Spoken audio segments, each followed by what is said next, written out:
Bismillahirrahmanirrahim. Assalamualaikum warahmatullahi wabarakatuh.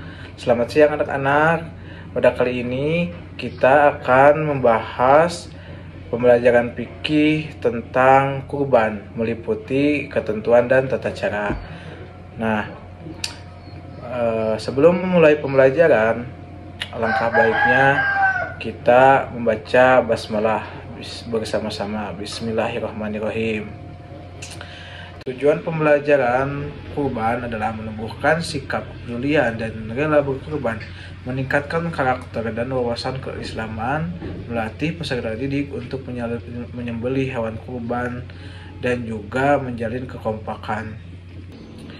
Anak-anak, coba pikirkan, setiap kali kita merayakan hari raya, banyak sekali kegiatan yang kita lakukan untuk berbagi kebahagiaan dengan orang lain, seperti memberi makanan kepada orang yang membutuhkan, atau berbagi pakaian yang tidak terpakai. Nah, pernahkah kalian mendengar tentang kurban? Kurban adalah salah satu bentuk berbagi, tetapi tidak hanya berbagi makanan atau barang. Nah, tetapi juga melalui pengorbanan hewan. Apa menurut kalian dan mengapa kita harus mengorbankan sesuatu yang berharga seperti hewan kurban untuk membantu orang lain? Nah, supaya kalian dapat mendapat jawaban ini, maka simak penjelasan dari Bapak. Lalu, pengertian kurban. Kurban adalah salah satu ibadah penting dalam Islam yang dilaksanakan pada hari raya Idul Adha. Nah, ibadah ini bukan hanya ritual, tetapi juga merupakan sunnah muakkadah bagi umat muslim yang mampu secara finansial. Nah, kurban juga berasal dari kata kurban yang artinya mendekatkan diri. Nah, dalam Islam, kurban adalah ibadah berupa penyembelihan hewan tertentu pada hari raya Idul Adha, yaitu 10 Zulhijjah, dan hari-hari tasyrik pada tanggal 11, 12, 13 Zulhijjah. Nah, lalu ada juga dalam bahasa Arab itu kurban dikenal dengan istilah udhiyah atau dahi, ya, yang artinya hewan sembelihan. Lalu lanjut ke dalil tentang kurban. Sebagaimana firman Allah dalam Quran surah Al-Kautsar ayat 2 dengan lafal yang berbunyi Bismillahirrahmanirrahim, fasholli lirabbika wanhar. Nah, yang artinya, maka laksanakanlah salat karena Tuhanmu dan berkurbanlah sebagai ibadah dan mendekatkan diri pada Allah. Nah, lanjut kita ke ketentuan hewan kurban dan jenis hewan. Yang pertama, ketentuan itu ada 3, ya. Yang pertama itu adalah jenis hewan. Ada 4 jenis hewan yang dapat dijadikan hewan kurban, yaitu yang pertama adalah unta, yang kedua sapi, yang ketiga kambing, dan yang terakhir adalah domba.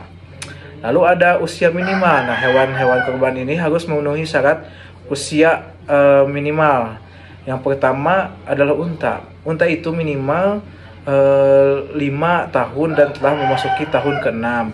Sedangkan sapi minimal 2 tahun dan telah memasuki tahun ke-3.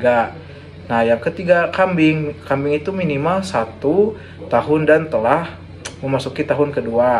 Nah, kalau domba itu minimal 1 tahun atau 6 bulan jika sulit mendapatkan domba yang berusia 1 tahun. Lanjut ke poin yang ketiga mengenai ketentuan hewan kurban. Yang poin ketiga ini gak kalah penting karena kesehatan dan kondisi fisik. Jadi hewan kurban itu harus sehat, tidak cacat, tidak berpenyakit, dan tidak memiliki kondisi fisik yang baik. Nah, beberapa syarat kesehatan hewan kurban adalah meliputi: yang pertama tidak buta, yang kedua tidak pincang, yang ketiga tidak memiliki penyakit, yang keempat adalah berat badannya cukup gitu. Jangan yang kurus. Lalu di sini ada proses tata cara berkurban, ya. Yang pertama adalah persiapan. Nah, persiapan ini meliputi, jadi diusahakan kita harus pastikan hewan dalam keadaan sehat dan memenuhi syarat. Yang kedua ada siapkan alat pemotong yang tajam gitu untuk mengurangi rasa sakit pada hewan. Jadi sebelum kita melaksanakan penyembelihan diharuskan kita adalah mempersiapkannya dengan matang gitu, seperti menyiapkan hewan yang memenuhi ketentuan sebagaimana yang tadi sudah Bapak jelaskan, seperti hewannya jenisnya yang 4 itu, terus usianya harus memenuhi kriteria, terus juga kondisi fisiknya juga harus prima gitu, yang benar-benar sehat, tidak memiliki kekurangan. Nah, juga menyiapkan alat pemotong yang tajam itu kita harus mengasah sampai si alat pisau yang untuk memotong hewan kurban itu benar-benar tajam.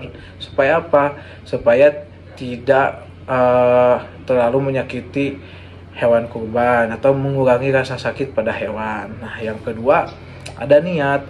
Sebelum menyembelih, niatkanlah dalam hati bahwa tindakan ini dilakukan sebagai ibadah kepada Allah Subhanahu wa taala.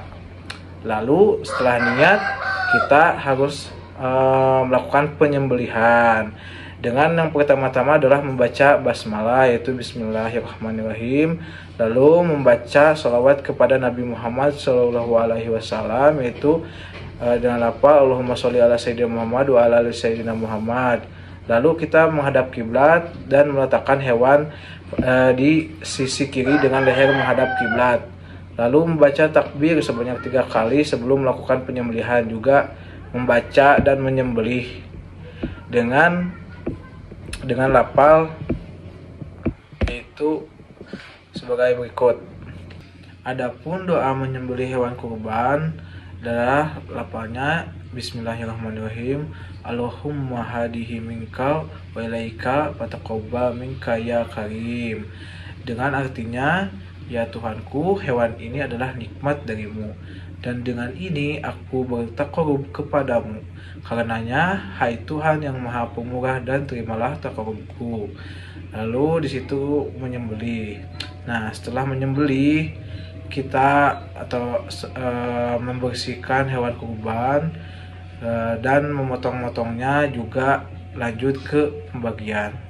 Adapun ketentuan pembagian daging kurban ini dibagi menjadi 3 bagian. Nah, yang pertama adalah 1/3 untuk orang yang berkurban dan keluarganya. Jadi hewan kurban ini untuk dibagikan ke keluarganya dan sanak saudaranya. Lalu yang kedua adalah 1/3 untuk tetangga atau kerabat. Lalu yang ketiga adalah 1/3 untuk fakir miskin. Nah, jadi daging kurban ini dikhususkan untuk untuk dijadikan amal ibadah, dan daging kurban ini tidak boleh dijual atau dimanfaatkan selain untuk diamal. Lalu hikmah dan manfaat kurban adalah yang pertama mendekatkan diri kepada Allah Subhanahu wa taala, yaitu mengingatkan kita untuk selalu taat dan ikhlas kepada Allah. Nah, yang kedua adalah meneladani Nabi Ibrahim alaihissalam dan Nabi Ismail alaihissalam. Nah, memupuk ketaatan, kesabaran, dan pengorbanan.